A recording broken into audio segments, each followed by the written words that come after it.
नमस्कार विद्यार्थियों, जैसे पिछली कक्षा में अपन पढ़ रहे थे राज्य सरकार।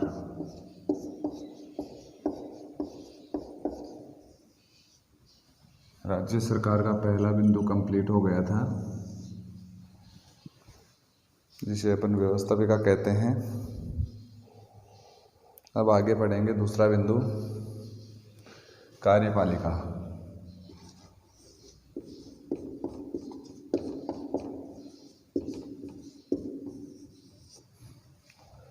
कार्यपालिका बनती है, जैसे मैंने बताया था पहली क्लास में, राज्यपाल, मुख्यमंत्री और मंत्रिपरिषद से। कार्यपालिका बनती है राज्यपाल, मुख्यमंत्री और मंत्रिपरिषद से। तो अब यहाँ पर पढ़ेंगे पहला बिंदु कार्यपालिका का, राज्यपाल। पहला बिंदु पढ़ेंगे कार्यपालिका का, राज्यपाल। जिस प्रकार मैंने सेंटर सरकार में आपको बताया था कि सेंटर सरकार में शासन प्रमुख होता है, वो होता है राष्ट्रपति। तो जो अपने राज्य सरकार है, राज्य सरकार में शासन प्रमुख होता है राज्यपाल। यानी भारत के संविधान के द्वारा समस्त राज्य की जो कार्यपालिका शक्तियाँ हैं, व्यवस्थापिका शक्तियाँ हैं, वो निहित होती है राज्यपाल में। यानी सैद्धांतिक दृष्टि से भारत का शासन प्रमुख होता है, राज्य का शासन प्रमुख होता है राज्यपाल। यानी कार्यपालिका समस्त कार्यपालिका शक्तियाँ राज्यपाल में निहित होती हैं। और भारत को मैंने बताया था संघात्मक एक शासन व्यवस्था है। तो भारत में जो संघात्मक शासन व्यवस्था, उसमें भारत की राष्ट्रीय एकता को बनाए रखने के लिए शासन के प्रतिनिधि, केंद्र शासन के प्रतिनिधि के रूप में कार्य करता है कौन? राज्यपाल। तो यहाँ पर आज राज्यपाल के बारे में पढ़ेंगे अपन कि भारत के संविधान द्वारा प्रत्येक राज्य में एक राज्यपाल होगा और राज्यपाल की निगरानी में पूरी शासन व्यवस्था का संचालन होगा। तो सबसे पहले राज्यपाल के बारे में पढ़ें तो इसकी नियुक्ति पढ़ेंगे अपन कि किस प्रकार से चुनाव होता है या नियुक्ति होती है। राज्यपाल की नियुक्ति किस प्रकार से, वो तो पढ़ेंगे अपन यहाँ पर। यानी राज्यपाल को चुनता कौन है या नियुक्त कौन करता है। सबसे पहला बिंदु ये पढ़ा जाएगा कि राज्यपाल की नियुक्ति। तो नियुक्ति के बारे में आपको ध्यान रखना है कि राज्यपाल को नियुक्त करता है राष्ट्रपति। कौन नियुक्त करता है? राष्ट्रपति। नियुक्ति का मतलब कोई चुनाव प्रक्रिया नहीं है, डायरेक्ट नियुक्ति का मतलब ये होता है नियुक्त किया जाना। और नियुक्ति किसके द्वारा? राष्ट्रपति के द्वारा। राज्यपाल को नियुक्त किया जाता है किसके द्वारा बताओ? राज्यपाल के द्वारा, राष्ट्रपति के द्वारा। राष्ट्रपति राज्यपाल को नियुक्त करता है। अब यहाँ पर एक बात बता दें, मैंने आपको राष्ट्रपति कार्यपालिका शक्तियाँ बताई थी, उसमें बताया था कि साहब किस प्रकार से राष्ट्रपति की कार्यपालिका शक्तियाँ बताई थी, उसमें बताया था कि साहब नियुक्तियाँ करता है, प्रशासनिक शक्तियाँ बताई जिसमें नियुक्तियाँ करता है, वो नियुक्ति राज्यपाल की भी है। अब राज्यपाल को नियुक्त करता है। अब इस नियुक्ति के बारे में एक बात आपको बता दें कि साहब राष्ट्रपति नियुक्त करता है तो किसके परामर्श पर? तो परामर्श होता है साहब प्रधानमंत्री और मंत्रिपरिषद के परामर्श पर। यानी सेंटर में जो प्रधानमंत्री और मंत्रिपरिषद है, प्रधानमंत्री और मंत्रिपरिषद की सिफारिश पर राष्ट्रपति द्वारा राज्यपाल की नियुक्ति की जाती है। अब नियुक्ति करता है कौन? राष्ट्रपति। तो समझ में आएगा आपके कि साहब राज्य में जो राज्यपाल है उसकी नियुक्ति किसके द्वारा की जा सकती है बताओ? राष्ट्रपति द्वारा की जाती है। और कितने समय के लिए? 5 वर्ष के लिए। अब 5 वर्ष से पहले राष्ट्रपति चाहे जब राज्यपाल को पद से हटा सकता है या त्यागपत्र ले सकता है। अब यहाँ पर ये बात आती है कि साहब राज्यपाल नियुक्ति के बारे में जब से भारत आज़ाद हुआ है, संविधान लागू हुआ है, कब से? 1950 से। कुछ ऐसी परंपराएं बन गई है जिन परंपराओं का पालन अवश्य किया जाता है। किसकी नियुक्ति के समय बताओ? राज्यपाल की नियुक्ति के समय।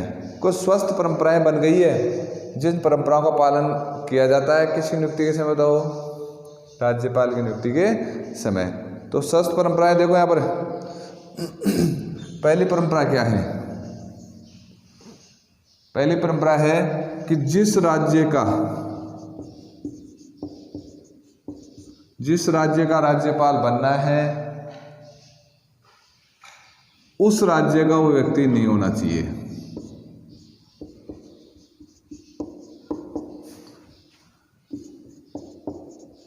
पहली परंपरा बनी हुई है कि साहब जिस राज्य का राज्यपाल नियुक्त होना है वो व्यक्ति उस राज्य का व्यक्ति नहीं होना चाहिए, निवासी नहीं होना चाहिए। जैसे वर्तमान में अपने राज्यपाल कौन है? कलराज मिश्र, वो राजस्थान के निवासी नहीं है। तो इस प्रकार से यहाँ पर पहली परंपरा कि जिस राज्य का राज्यपाल नियुक्त करेगा राष्ट्रपति वो उस राज्य का व्यक्ति या निवासी नहीं होना चाहिए। पहली परंपरा तो ये बनी हुई है। दूसरी परंपरा देखो क्या है कि साहब जिस राज्य का राज्यपाल नियुक्त किया जाना है, नियुक्ति देनी है, उस राज्य के मुख्यमंत्री से परामर्श लिया जाता है या लिया जाना चाहिए। ये इस संविधान में लिखा हुआ नहीं है, संविधान में लिखा हुआ नहीं है, केवल स्वस्थ परंपराएं बन गई है कि साहब अपने संविधान में परंपराएं हैं कि साहब जिस राज्य का राज्यपाल नियुक्त किया जाना है उस राज्य के मुख्यमंत्री से परामर्श लेना चाहिए। ले या नहीं ले फिक्स नहीं है, लेकिन परंपरा बन गई। सामान्यतः ऐसा होता है, तो ऐसी परंपरा का पालन किया जाता है, ऐसा किया जाता है। अब दूसरा पॉइंट पढ़ेंगे अपन राज्यपाल के बारे में, योग्यताएं। राज्यपाल की योग्यताएं क्या है? तो देखो यहाँ पर योग्यताएं क्या है। सीधी सी बात है, जैसे मैंने आपको राष्ट्रपति की योग्यता बताई थी, यहाँ पर बता रहा हूँ। सबसे पहली योग्यता तो है साहब क्या आती है? भारत का नागरिक हो। ये फिक्स है, प्रत्येक जगह लागू होती है, भारत का नागरिक हो। दूसरी योग्यता एज की आती है, आयु की आती है। तो यहाँ पर राज्यपाल के लिए आयु क्या है? न्यूनतम कितनी बताओ? 35 वर्ष। न्यूनतम कितनी? 35 वर्ष आयु होनी चाहिए। यानी योग्यता देखो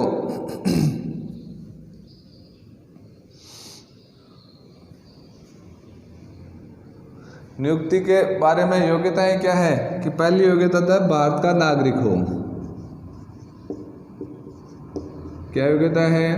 भारत का नागरिक हो। दूसरी योग्यता क्या है? न्यूनतम आयु 35 वर्ष हो। अब तीसरी योग्यता क्या है अगर अपन बताएं तो वो योग्यता ये है कि साहब जब उसको नियुक्त किया जाए, जब राज्यपाल को नियुक्त किया जाए तो वो विधानमंडल का सदस्य नहीं होना चाहिए, संसद का सदस्य नहीं होना चाहिए। राज्यपाल बने वो संसद का सदस्य या विधानमंडल का सदस्य नहीं होना चाहिए। अगर है तो उसे नियुक्ति से पहले त्यागपत्र देना पड़ेगा। नियुक्ति से पहले क्या देना पड़ेगा? त्यागपत्र देना पड़ेगा। तो देखो यहाँ पर सिंपल सी नियुक्ति प्रक्रिया है, निर्वाचन प्रक्रिया है राज्यपाल की कि साहब राज्यपाल की नियुक्ति कौन करता है? तो बेसिक पॉइंट है कि राज्यपाल नियुक्ति कौन करता है? राज्यपाल नियुक्ति करता है राष्ट्रपति। कौन करता है? राष्ट्रपति। अब देखो एक चीज़ और, अगर आप बेसिक परिचय में आए तो कहेंगे साहब राज्यपाल नियुक्ति हो जाती है, तो एक छोटा सा पॉइंट बता दूं आपको कि साहब राज्यपाल को शपथ कौन दिलाता है? राज्यपाल को शपथ कौन दिलाता है? तो आप देखोगे राज्यपाल को शपथ दिलाता है उस राज्य का मुख्य न्यायाधीश। जिस राज्य का राज्यपाल बनना है उस राज्य का मुख्य न्यायाधीश क्या है? राज्यपाल को शपथ दिलाता है। अब आता है यहाँ पर अगला पॉइंट, राज्यपाल की शक्तियां या कार्य। राज्यपाल की शक्तियां या कार्य।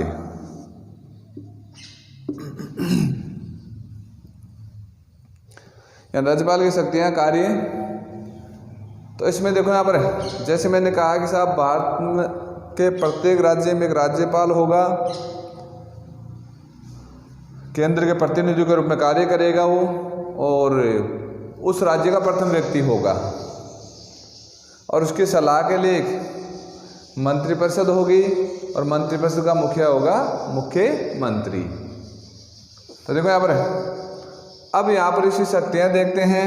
तो जैसे मैंने बताया था, संविधान के द्वारा वर्णित है कि भारत के उस राज्य क्षेत्र की समस्त कार्यपालिका शक्तियाँ उस राज्यपाल में होती है। सैद्धांतिक दृष्टि से उस राज्य के समस्त कार्यपालिका शक्तियाँ उस राज्यपाल में होती है। तो सबसे पहले अपन शक्ति देखें, राज्यपाल की शक्तियाँ देखें, तो सबसे पहले शक्तियाँ थी कार्यपालिका शक्तियाँ। कौन शक्तियाँ? कार्यपालिका शक्तियाँ।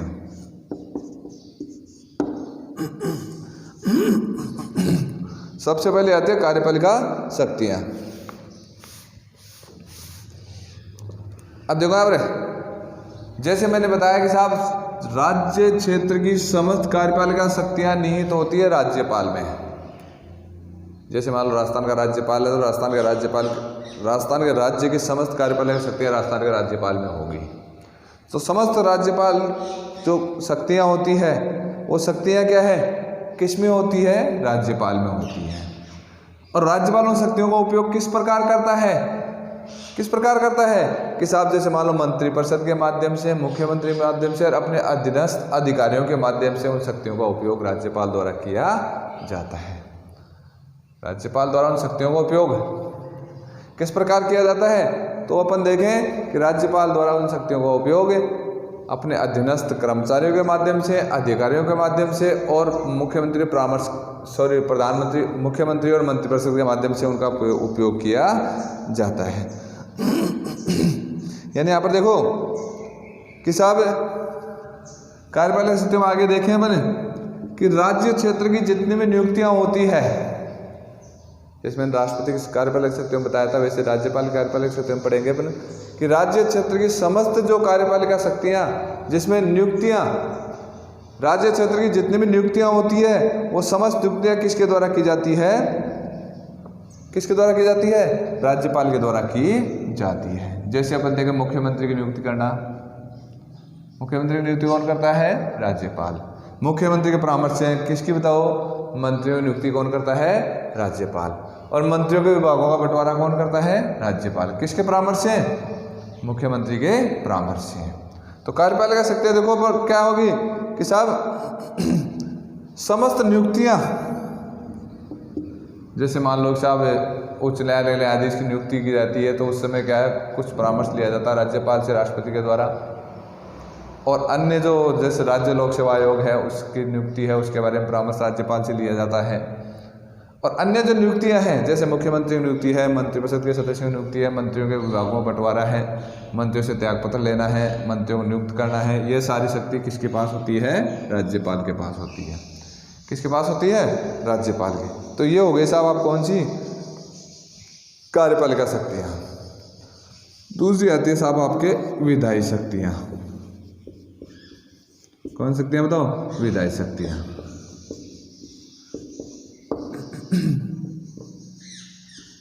तो विधायी शक्तियों का मतलब क्या होता है? विधायी शक्तियों का मतलब होता है कि साहब राज्यपाल राज्य में कानून निर्माण का अभिन्न अंग है। राज्यपाल राज्य में कानून निर्माण का अभिन्न अंग है। मैंने आपको विधानमंडल के 2 अंग बताए थे, विधान परिषद और विधान सभा। कौन सी बताओ? विधान परिषद और विधान सभा। तो मैंने बताया था साहब किस प्रकार से बताया आपको कानून बनता है। तो विधानसभा और विधान परिषद उस कानून को पारित करती है, और कानून पारित होने के बाद किसके पास जाता है? राज्यपाल के पास। राज्यपाल उसे स्वीकृत करे तो कानून का रूप ग्रहण करता है। तो पहली बात तो विधायी शक्तियों में आप क्या देखोगे कि साहब राज्यपाल कानून निर्माण का अभिन्न अंग है, कानून निर्माण राज्यपाल की स्वीकृति से संपूर्ण होते हैं। अगर हम साधारण कानून की बात देखें तो साधारण कानून में विधानमंडल द्वारा कानून जो पारित किया जाता है उस कानून को किसकी स्वीकृति अनिवार्य होती है? राज्यपाल की, और राज्यपाल की स्वीकृति के बाद ही वो विधेयक कानून का रूप ग्रहण करता है। किसकी स्वीकृति के बाद बताओ? राज्यपाल की स्वीकृति के बाद ही क्या है वो किसका रूप ग्रहण करता है? बताओ, कानून का रूप ग्रहण करता है। इसके अलावा देखो यहाँ पर अगर अपन देखें विधायी शक्तियों में तो मैंने राष्ट्रपति की शक्तियाँ बताई थी, अगर आपको याद है तो सेम टू सेम शक्तियाँ राज्य में राज्यपाल के पास होती हैं। जैसे विधानमंडल का सत्र बुलाना हो और स्थगित करना हो। विधानमंडल जहाँ पे एक सदन है वहाँ पर विधानसभा लिख दोगे, जहाँ पे द्विसदन है वहाँ पर विधानमंडल लिख दोगे। यानी विधानमंडल का अधिवेशन बुलाना हो, स्थगित करना हो, सत्र का शुरुआत करनी हो, विधानसभा के चुनाव के बाद प्रथम सत्र में अभिभाषण देना हो। जैसे अगर आज का पेपर आप लोगों ने पढ़ा होगा, आज क्लास ले होगे, आज का पेपर अगर आपने पढ़ा होगा तो आप इस शक्ति के बारे में समझ जाओगे कि साहब विधानमंडल का सत्र बुलाने का काम किसका होता है? राज्यपाल का होता है। किसका होता है? राज्यपाल का। क्यों आपने कल आज के अखबार में पढ़ा होगा कि साहब किस प्रकार से विधायकों ने धरना दिया सत्र बुलाया जाए। तो देखो यहाँ पर विधानसभा का सत्र बुलाना हो, इसे स्थगित करना हो, और विधानसभा प्रथम अधिवेशन है वो अभिभाषण किसके अभिभाषण से? बताओ, राज्यपाल के अभिभाषण से शुरू होता है। इसके अलावा जैसे मैंने पहले बोल दिया वो कानून निर्माण का अभिन्न अंग है, और साधारण कानून में साधारण विधेयक में राष्ट्रपति की स्वीकृति पारित होने के बाद अनिवार्य है। और वित्त विधेयक की बात कर लें तो वित्त विधेयक में क्या राष्ट्रपति की पूर्व अनुमति से कोई विधेयक विधानमंडल में या विधानसभा में रखे जा सकते हैं। इसके अलावा देखो यहाँ पर मैंने आपको बताया था उधर कि साहब अध्यादेश जारी करना। अध्यादेश किसे कहते हैं? मैंने बताया था कि साहब किस प्रकार से संसद का सत्र न चल रहा हो तो यहाँ पर किसका बताओ? विधानमंडल का सत्र न चल रहा हो, राज्य में किसी कानून की आवश्यकता हो तो राष्ट्रपति आदेश जारी कर सकता है, राज्यपाल कानून जारी सकता है, आदेश जारी कर सकता है। तो उसे क्या कहते हैं बताओ? अध्यादेश कहते हैं। अध्यादेश का मतलब जब सत्र न चल रहा हो, जैसे मान लो इस समय सत्र नहीं चल रहा है और इस समय सत्र के समय का अगर राजस्थान में किसी कानून की आवश्यकता है तो राज्यपाल कोई आदेश जारी कर सकता है, उसे अध्यादेश कहते हैं। वो कानून का रूप ग्रहण कर लेता है। जब तक संसद विधानमंडल का सत्र न बुलाया जाए, विधानमंडल उसे पारित कर दे तो कानून बन जाता है, और पारित न करे तो रद्द हो जाता है। तो अध्यादेश जारी करना हो वो जारी कर सकता है। इसके अलावा देखो यहाँ पर और अध्यादेश के लिए देखो सीधी सी बात है कि संसद का विधानमंडल का सत्र जब भी बुलाया जाएगा 6 सप्ताह के भीतर उसे पारित करवाना अनिवार्य है। जैसे मैंने कहा था अध्यादेश जारी करना, क्या जारी करना बताओ? अध्यादेश जारी करना। अध्यादेश जारी करना, अध्यादेश किसे कहते हैं? कि जब विधानमंडल का सत्र नहीं चल रहा हो, यहाँ पर बता रहा हूँ, अब विधानमंडल का सत्र नहीं चल रहा हो तो उसमें राज्य में कानून की आवश्यकता हो तो आदेश जारी कर सकता है, उसे अध्यादेश कहते हैं। और उस अध्यादेश को जब विधानमंडल का सत्र बुलाया जाए तो 6 सप्ताह के भीतर उसे पारित होना अनिवार्य है। पारित कर दिया तो पारित कानून बन जाएगा, नहीं तो वो रद्द हो जाएगा। तो इस प्रकार से इसके अलावा देखा पर और कौन शक्तियाँ हैं विधायी शक्तियों में? कि साहब मैंने पढ़ाया था आपको कि साहब 1/6 सदस्य मनोनीत करता है। कहाँ पर बताओ? विधान परिषद में। कहाँ पर बताओ? विधान परिषद में। कितने सदस्य बताओ? 1/6 सदस्य मनोनीत करता है। कहाँ पर बताओ? विधान परिषद में। और इसके अलावा विधानसभा में 1 सदस्य मनोनीत कर सकता है अगर आंग्ल भारतीय को उचित प्रतिनिधित्व प्राप्त न हो। तो ये कौन शक्तियाँ बताओ? कौन शक्तियाँ बताओ? विधायी शक्तियाँ। किसकी? राज्यपाल की। तो इस प्रकार से ये विधायी शक्तियाँ आ गई। फिर तीसरी आती है वित्तीय शक्तियाँ। कौन सी आती है? वित्तीय शक्तियाँ। अब वित्तीय शक्तियों के बारे में मैंने बताया था आपको अब बता दें कि साहब जब वित्तीय विधेयक विधानसभा में रखा जाता है, गौर से सुनना, देखो विधानमंडल नहीं बोल रहा हूं मैं यहाँ पर, समस्त वित्त विधेयक विधानसभा में राज्यपाल की पूर्व अनुमति से ही रखे जाते हैं। समस्त वित्त विधेयक कहाँ पर बताओ? विधानसभा में, विधानसभा में राज्यपाल की पूर्व अनुमति से रखे जाते हैं। बजट पेश करना हो, कोई भी वित्त विधेयक पेश करना हो, धन विधेयक, वित्त विधेयक कोई पेश करना हो तो किससे स्वीकृति पहले अनिवार्य है बताओ? राज्यपाल से पहले स्वीकृति अनिवार्य है। राज्यपाल से स्वीकृति लेकर ही क्या है, विधानसभा में कोई भी वित्त विधेयक रखा जा सकता है। जिसमें कहा था साधारण कानून में बाद में अनुमति ली जाती है, वित्त विधेयक में कैसे बताओ? पहले अनुमति ली जाती है। फिर चौथी शक्ति आती है साहब आपकी न्यायिक शक्तियाँ। कौन शक्तियाँ बताओ? न्यायिक शक्तियाँ। किसकी? राज्यपाल की। यानी सीधी सी बात है, न्यायिक शक्तियाँ क्या है? यानी यहां पर देखो,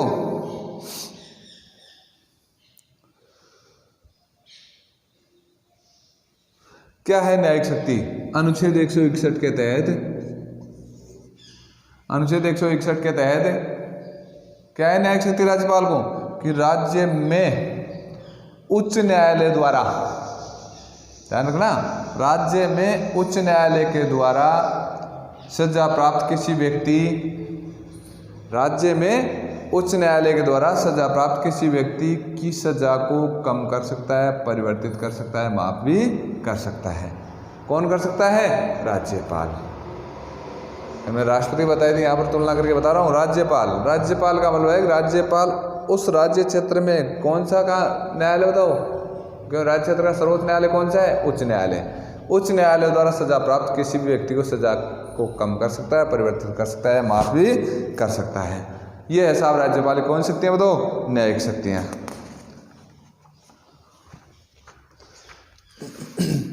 अब देखो यहां पर,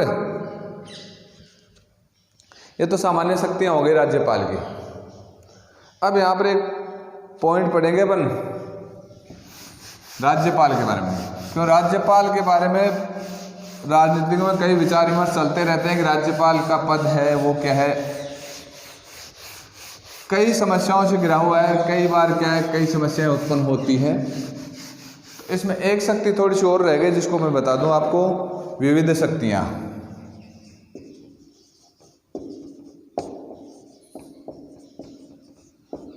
या अन्य शक्तियां कह सकते हैं, माने विविध शक्तियां। विविध शक्तियां मतलब कुछ राज्यों के राज्यपाल हैं, कुछ राज्यों के राज्यपाल हैं, उन राज्यपालों को विशेष अधिकार प्रदान किया गया है। जैसे मान लो आपके आसाम हैं, पूर्वोत्तर राज्य हैं, पूर्वोत्तर राज्यों के राज्यपाल हैं, उनको विशेष अधिकार प्रदान किए गए हैं। क्यों प्रदान किए गए हैं? क्योंकि वहाँ पर जो अनुसूचित जनजातियाँ हैं, जातियाँ हैं, उनके कल्याण के लिए, पिछड़ी जातियाँ उनके कल्याण के लिए राज्यपाल विशेष कानून या आदेश जारी कर सकता है। वो विविध शक्तियों में आता है। विविध शक्तियों में आता है कि पूर्वोत्तर राज्यों के राज्यपाल हैं, वो क्या है, वहाँ के पिछड़ी इलाके हैं, पहाड़ी जातियाँ हैं, जनजातियाँ हैं, उनके कल्याण के लिए विशेष कानून या आदेश जारी कर सकता है। वो आता है विविध शक्तियों में। अब आता देखो यहाँ पर, अब अध्ययन करेंगे अपन, एक पॉइंट आता है राज्यपाल की स्थिति।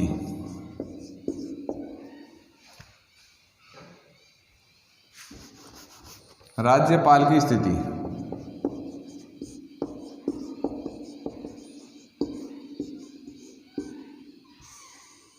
राज्यपाल की स्थिति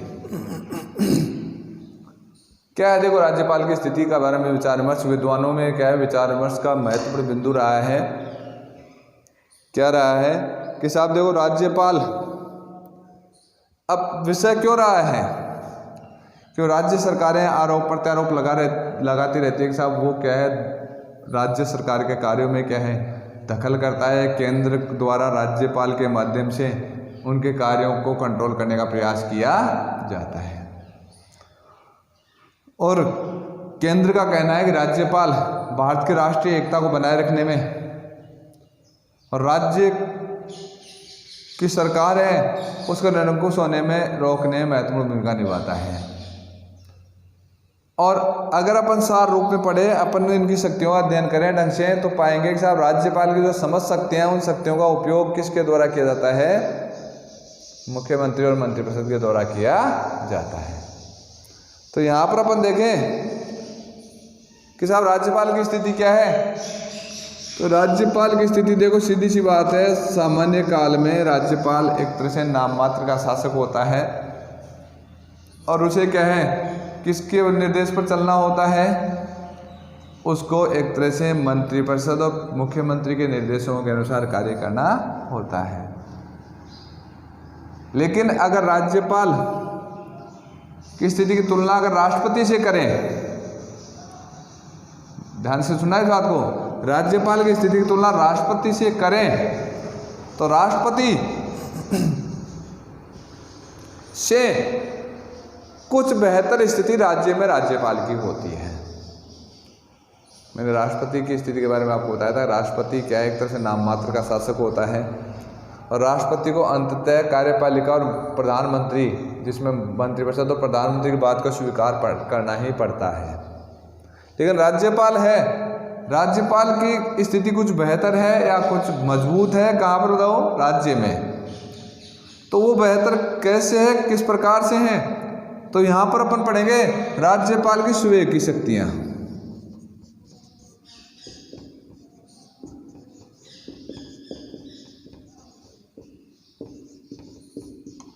राज्यपाल की स्वयं की शक्तियाँ ये क्या है देखो, यानी जैसे मैंने कहा कि राज्यपाल है, राज्य में समस्त कार्य किसके परामर्श से करेगा? मुख्यमंत्री और मंत्रिपरिषद के परामर्श से करेगा। किसके परामर्श से करेगा? मुख्यमंत्री और मंत्रिपरिषद के परामर्श से करेगा। लेकिन कुछ ऐसे बिंदु हैं जहां पर राज्यपाल अपने विवेक से कार्य कर सकता है। राज्यपाल अपने विवेक से कार्य कर सकता है, जैसे राष्ट्रपति को बताया था वहां पर ये बता रहा हूं मैं आपको। सबसे पहले बिंदु है जहां पर स्वयं की शक्ति कार्य करता है, किसी विशेष परिस्थितियों में,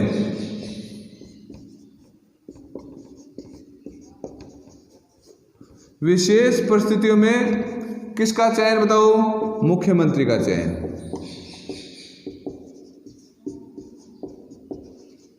यानी देखो, सामान्यतः मुख्यमंत्री के चयन में राज्यपाल का विवेक कार्य नहीं करता है, विवेक से कार्य नहीं करता है। क्यों नहीं करता है? मुख्यमंत्री कौन बनता है? विधानसभा में बहुमत दल का नेता। अगर मान लो विधानसभा में किसी दल को बहुमत प्राप्त न हो या बहुमत प्राप्त दल के 2 या 2 से अधिक नेता हो, तो वहां पर मुख्यमंत्री, राज्यपाल अपने विवेक से कार्य करता है और मुख्यमंत्री का चयन करता है। तो पहला तो यह है। दूसरा अपन देखें, मंत्री परिषद को अपदस्थ करना।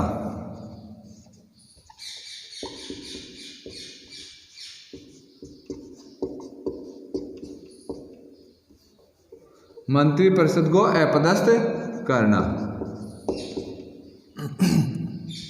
यानी मंत्री परिषद को पद से हटाने में उन्हें विवेक से कार्य करता है।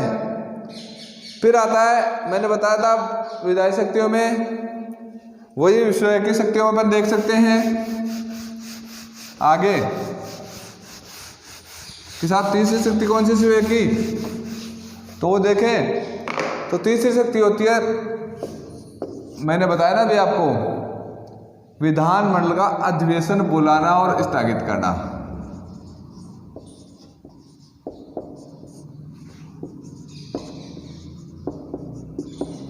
और स्थगित करना।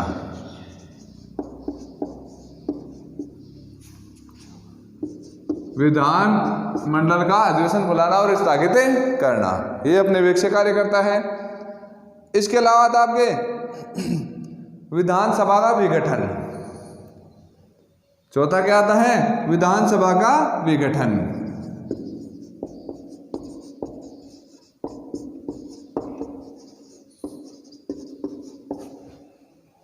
पांचवा आता है स्वयं की शक्ति,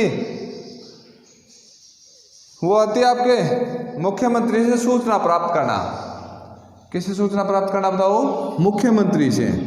मुख्यमंत्री से विभिन्न प्रकार की सूचनाएं प्राप्त करना अपने वेग से कार्य करता है। क्या प्राप्त करना बताओ? मुख्यमंत्री से सूचना प्राप्त करना। समय समय पर सूचनाएं प्राप्त करने का अधिकार है। फिर आता है आपके राष्ट्रपति को, छठी देखो, राष्ट्रपति को राज्य में संवैधानिक स्थिति की जानकारी देना, कानूनी स्थिति की जानकारी देना।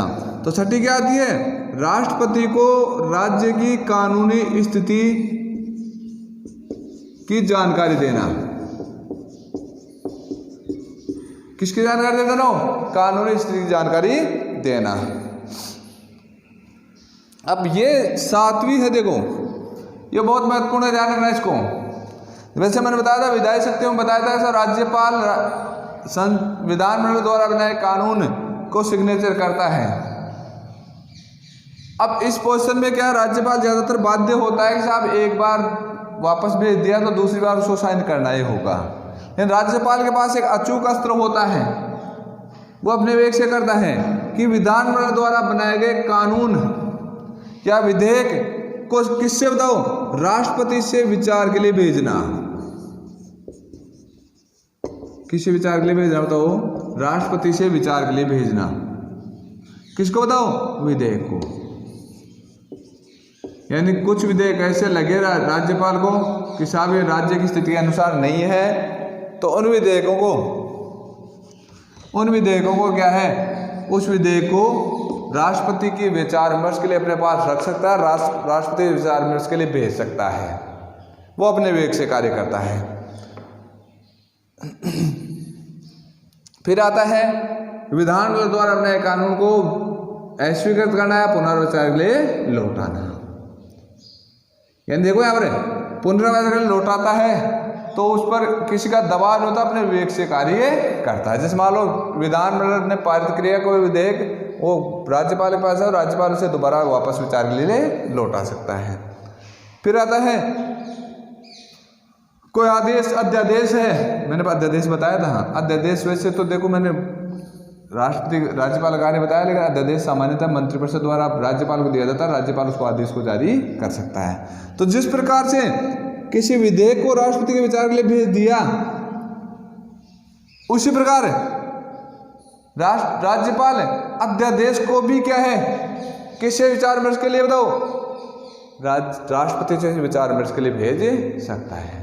तो 9 शक्तियां यहाँ पर आ गई जो अपने विवेक से कार्य करता है। तो यहाँ पर अपन ने आज इस बिंदु में क्लास में पढ़ा कि साहब किस प्रकार से राज्य का संवैधानिक प्रधान राज्यपाल होता है, और राज्यपाल की नियुक्ति कौन करता है? राष्ट्रपति करता है। कौन करता है? राष्ट्रपति। तो ये राज्यपाल का आप लोग अध्ययन करोगे। फिर आगे अपन पढ़ेंगे राज्य कार्यपालिका में कौन बताओ? मुख्यमंत्री और मंत्री परिषद। धन्यवाद।